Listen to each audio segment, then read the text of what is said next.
Bem, amigos, Homem-Aranha Um Novo Dia já foi lançado e que filmaço, hein? Esse filme ele fugiu bastante do fanservice que foi, por exemplo, Homem-Aranha 3, com as aparições ali de Tobey Maguire, de Andrew Garfield e diversos outros atores. O Duende Verde retornou, que foi o inimigo central desse filme.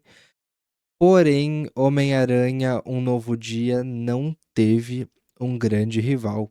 Não teve uma batalha épica, não teve uma grandiosa aparição, porque ele foi um filme que contou uma história. Uma história que começa em um baixo muito baixo, tem um baixo mais baixo ainda, e então ela tem algumas fagulhas de alguma coisa, seguida por mais baixos, e ela acaba em alta. Mas uma alta diferente. Não talvez o que nós esperássemos, não talvez o que grande parte dos fãs quisesse, mas foi uma linda história. A história conta. Pausa. É, isso aqui tem spoiler, tá? Então, caso você não tenha visto o filme, dá o fora e depois você volta. Porque a gente vai discutir bastante coisa legal por aqui. Mas a história passa após o terceiro filme, onde o Doutor Estranho tira a memória de todas as pessoas sobre quem é Peter Parker. Afinal, todo mundo corria perigo ao saber quem era o amigo da vizinhança, o cabeça de teia. Então, ele retoma sua vida e reinicia. No final do filme, ele ainda pensa em falar com a MJ, mas ele desiste. E ele toma a decisão por ela de que talvez seja melhor você viver sem mim. Eu não te quero, eu não te quero sofrendo e eu não quero perder você como eu perdi outras pessoas que eu amei. Essa é a mensagem. Ele tenta assumir essa posição e ele assume de fato, de proteger os seus amigos. Porém, até que ponto ele tinha esse direito, né? No meio do filme, a MJ pergunta pra ele: Você tirou a escolha de mim. Ela pergunta, não, ela afirma: Você tirou a minha escolha. E depois pergunta: Que direito você tinha de fazer isso? E essa é a tônica do filme. Peter Parker assumindo responsabilidades sozinho que talvez fossem para ser compartilhadas. E nós vemos um Homem-Aranha que de volta ele se reconecta com talvez os outros Homens-Aranhas que eram grandes heróis. E agora o Peter se torna um grande herói, mas também uma grande pessoa. Porque nesse processo de trabalho, trabalho, trabalho, o Peter se torna um workaholic. Ele, mais importante, a gente não sabe do que ele vive, né? A gente sabe que ele é o amigão da vizinhança, mas se isso aí rende dinheiro, não sabemos. O que a gente sabe é que ele tem um aluguel. Então, não sabemos como ele paga suas contas. Isso é interessante, né? Porque os outros Homens-Aranhas, eles tinham suas profissões e isso era mostrado nos filmes. Em nenhum momento foi mostrado a respeito da profissão do nosso Peter aqui no filme. Com exceção de que ele tem alguma coisa, mas também pode ser alguma coisa do próprio Stark. Agora, o Stark, com todo mundo esquecendo dele, será que o nome dele ainda constaria numa possível herança? A gente não sabe. Não sabemos. Talvez você saiba e talvez eu não saiba. Afinal, eu não sou o mais nerd que vai ter por aí. Mas voltando, o Peter é abordado como um cara triste, um cara sobrecarregado, um cara que vem sofrendo as pressões do cotidiano. E com o acréscimo das suas pressões emocionais. Em sempre ver os stories do Ned, sempre ficar stalkeando seu amigo. E pro Peter, nada mudou. Agora pro Ned, nada aconteceu. Ele não sabe quem é o Peter. E daí a gente começa nessa subtrama, não somente da ameaça que é a Sad Sink, né? A Jean Grey. Que espetáculo, tá, gente? Pelo amor de Deus, que foi isso? Eu no cinema me arrepiei inteiro. Eu falei, caraca, os X-Men chegaram! E eles chegaram. E a Marvel tem essa nova fase agora com a saga X-Men. e vai ser maneiro demais. Vai ser muito bom!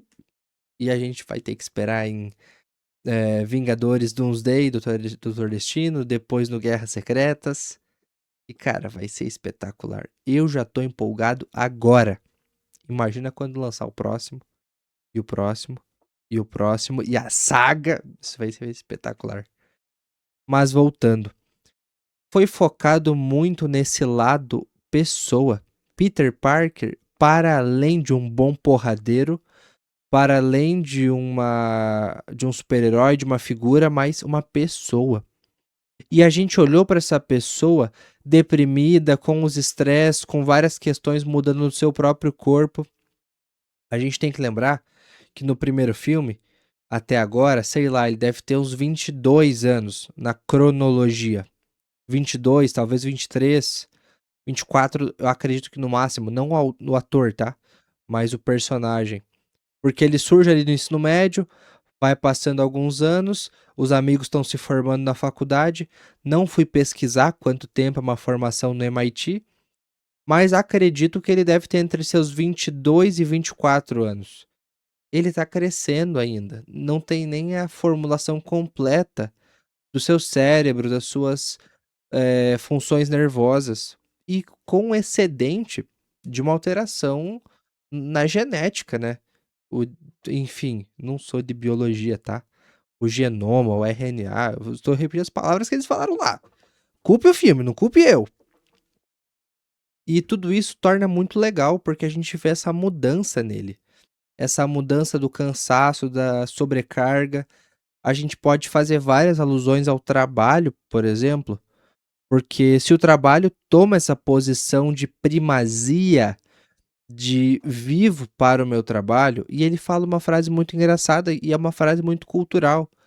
Quando você trabalha com o que você ama, você não trabalha por nenhum dia.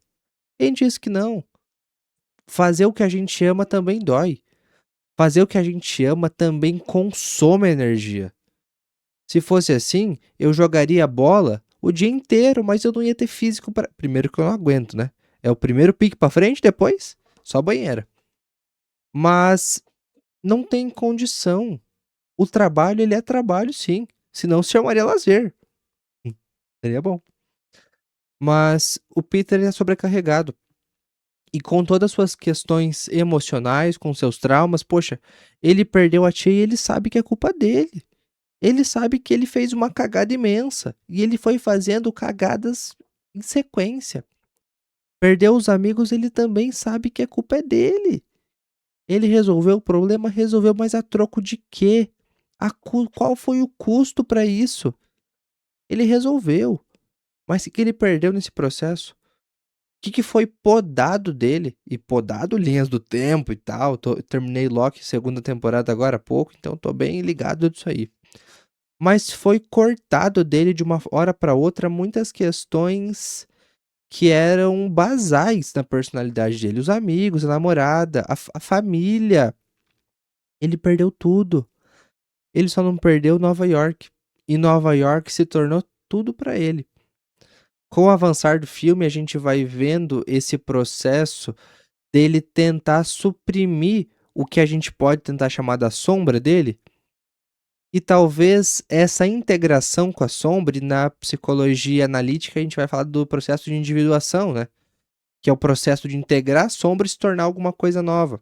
Que não é nem o que é e nem o que poderia ser, mas é uma coisa nova. E é quando ele fala, então tá, então eu tenho que aceitar minha mutação. A mutação que daí até tem algumas referências, né?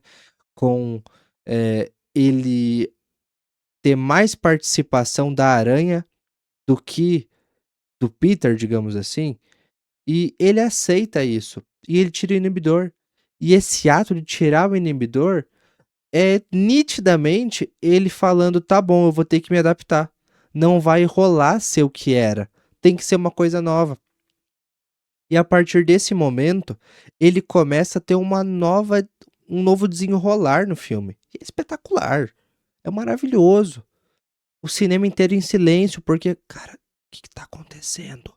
Processo maluco. Tá acontecendo um monte de coisa. O filme é doido, o filme é bom pra caramba. Eu não canso de falar isso. Gostaria de ver esse filme mais 17 vezes.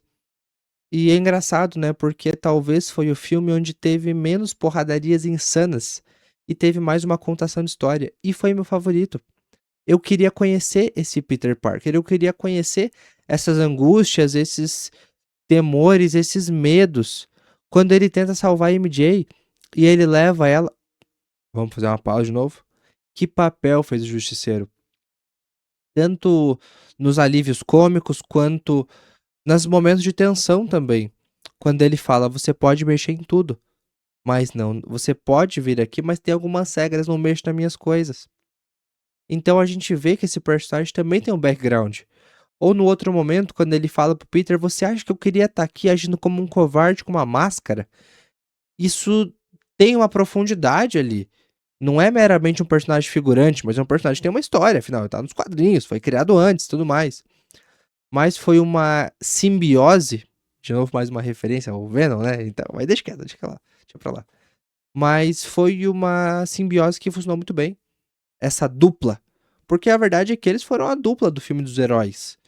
Teve ali o vilão na prática, nem era a Jean Grey, mas era sim o diretor do órgão lá público, eu esqueci o nome. Controle de danos, é isso aí? Deve ser. Ele era o inimigo. Ele que tava fazendo coisas erradas. Pensando em X-Men, né, que a Jean é, o projeto Arma X que capturou o Wolverine. Mas, em suma, é um filme muito bom, só que é um filme que ele tem muito fortes relações.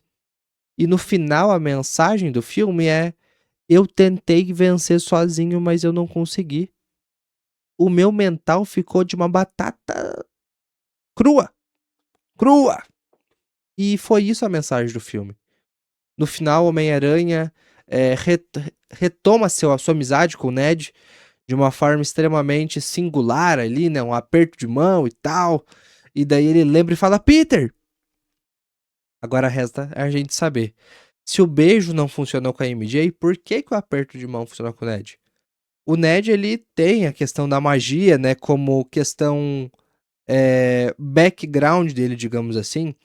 Tanto nos quadrinhos, que eu não lembro o nome do personagem, mas também no outro filme do Homem-Aranha, Homem-Aranha 3, com as aparições ali dos outros Homem-Aranhas, ele abre o portal que chama o Homem-Aranha do Tobey Maguire. Maguire? Ma... Difícil, né? Difícil. Muito difícil pronunciar. Mas ele que chama. Então, tem essa questãozinha que fica ali, tá? O Ned, ele é o poder da amizade, famoso, famosíssimo, o famigerado poder da amizade. Ou então ele tem uma questão mágica, né? Porque ele quebrou um feitiço. Como ele quebrou o feitiço, seria legal se fosse explicado. Mas esse foi meu filme favorito da Marvel, dos Homem-Aranha. Até hoje, assim, foi o que eu mais gostei. E é engraçado, né? Porque não foi o que teve mais porradaria, mas eu achei muito profundo. Eu achei que os temas que foram tocados ali foram muito profundos. E isso me pegou assistindo o filme. Eu falei, caramba, que filme bom. Que filme que trabalha de outros aspectos do ser herói. O do ser herói mais ser pessoa. Engraçado que tem um livro com o nome bem parecido, é o Tornar-se Pessoa, mas não é disso que estou falando. Gente, muito obrigado por ter assistido até aqui. Agradeço a cada um que deixou um pouquinho de tempo aqui. E é isso. Abraço, deixa um like, se inscreve, manda pra alguém esse vídeo e até mais. Valeu.